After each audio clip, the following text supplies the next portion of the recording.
General Sherman's Christmas, Savannah, 1864.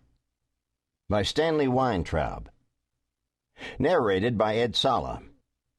Copyright 2009 by Stanley Weintraub.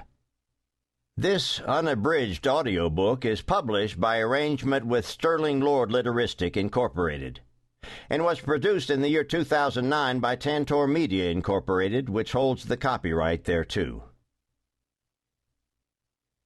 Epigraph.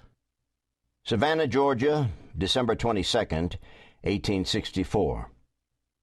To His Excellency, President Lincoln, Washington, D.C.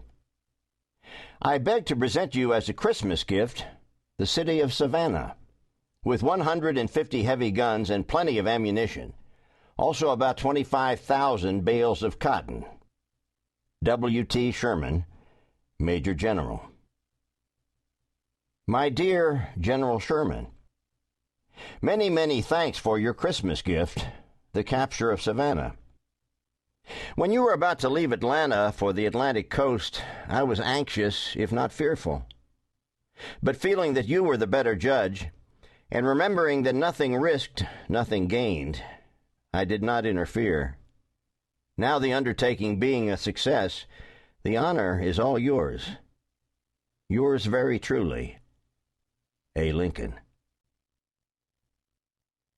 Preface. Unplanned and improvised, General Sherman's telegram offering President Lincoln Savannah for Christmas has been part of Civil War lore since Christmas Day in 1864. Yet much of the actuality of the event has slipped past history. How did the siege and capture happen? What was it really like, then and there? What hasn't until now been told?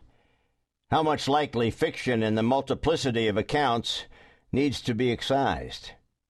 The widely popular song of the year after, the jaunty Marching Through Georgia, although boastfully accurate but for a single stanza, curiously opens with a misleading line in its first verse, and even before that, a mistake.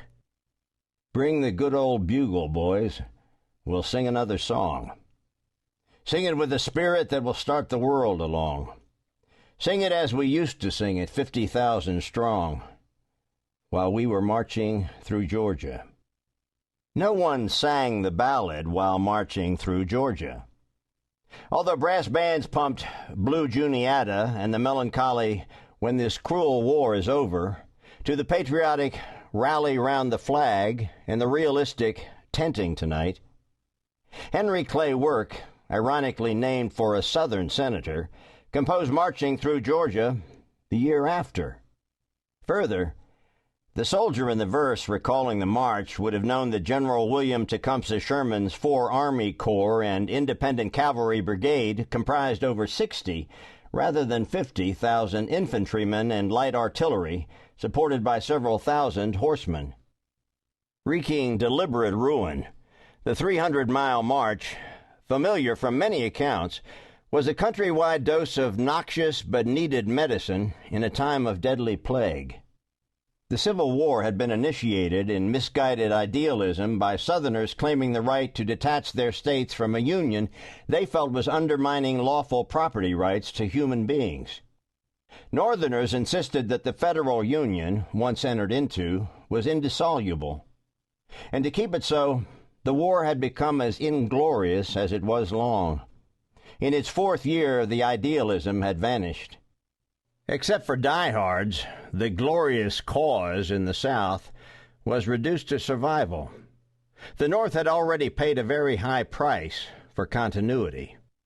Although an attractive peace and compromise candidate was challenging President Lincoln's bid for re-election, the question was whether the disillusioned Union would settle for anything less than outright victory. Unknown, little-known, and long-silent voices, from a semi-literate Illinois private and an unlettered Alabama farmer and his wife, to immigrant soldiers loyal to both North and South, and the nearly forgotten president's son who became a rebel general, enriched this account of an episode that has belonged to myth as much as to history. However crucial, little significance has been given